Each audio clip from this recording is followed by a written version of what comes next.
So hello guys, kakabalik ko lang sa Solara actually.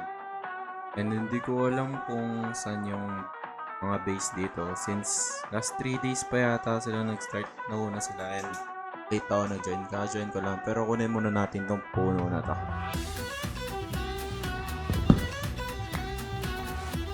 So ayun, gawa lang tayo ng tools and gusto nyo naman, subscribe and like. So, ayun nga, last 3 days pa sila nag-start pero ang balak ko maghanap ng village if meron. Kung kaya, sana may malapit na village kaso parang wala na rin yata kasi baka looted na rin and baka may may-ari na ng mga villagers. So, tignan na lang natin. So, sa part na to, nag-explore lang naman ako, naghanap lang akong cave if meron kasi syempre, yan yung kailangan natin gawin sa first para magawa tayo ng tools. And dito naman, kuha lang tayo ng konting food para hindi tayo magutom sa cave, diba? So, yan.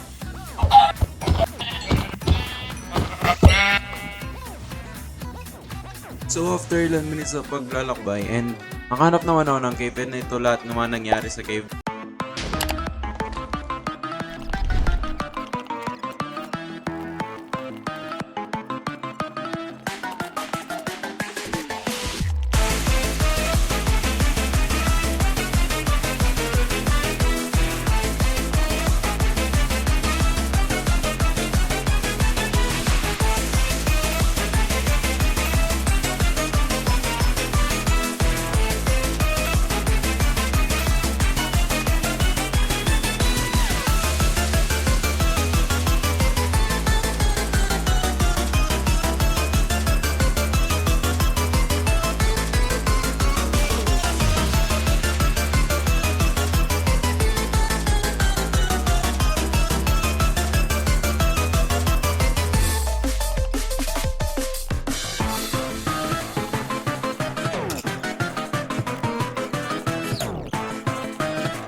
Nakakit na nga pala ako sa taas. Ngayon naman, gagawa tayo ng armor, pati tools.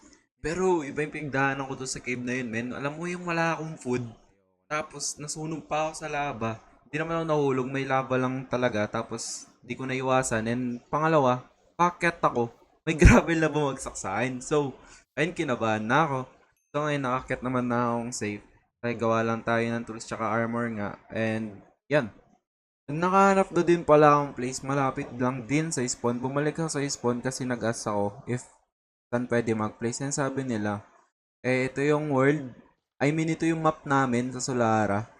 So, ito lang dapat susundin. Bawal ka lang magpas dyan. And, di ko alam paano gagawin yung shop since naka Sky Island ako, men. So, ang balak ko, siguro gagawa ko ng maliit na bahay sa dalawa. Yun yung gagawin kong shop. Tapos, 3 island. And hintayin lang natin talaga to maluto. Ang tagal, men.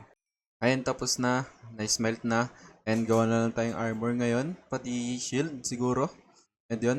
Tapos nagtarim na rin pala akong sugarcane dyan na makikita nyo sa likod. Pati isang wheat. I mean seeds, yun.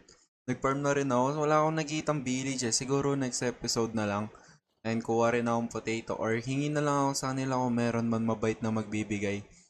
And ayun nga, pinili ko na rin tong lugar na to since Sky Island naman tayo. Nasa tuktok naman yung build natin, wala naman sa lupa. Kaya yan. And nagla-live din pala ako sa TikTok, guys. Yung pangalan Ported Manga. So, doon ko madalas ginagawa. Siguro mga gather ng materials or anything na boring sa YouTube. Yung di na dapat makita. Yung pang live lang. Ayan. Bye-bye!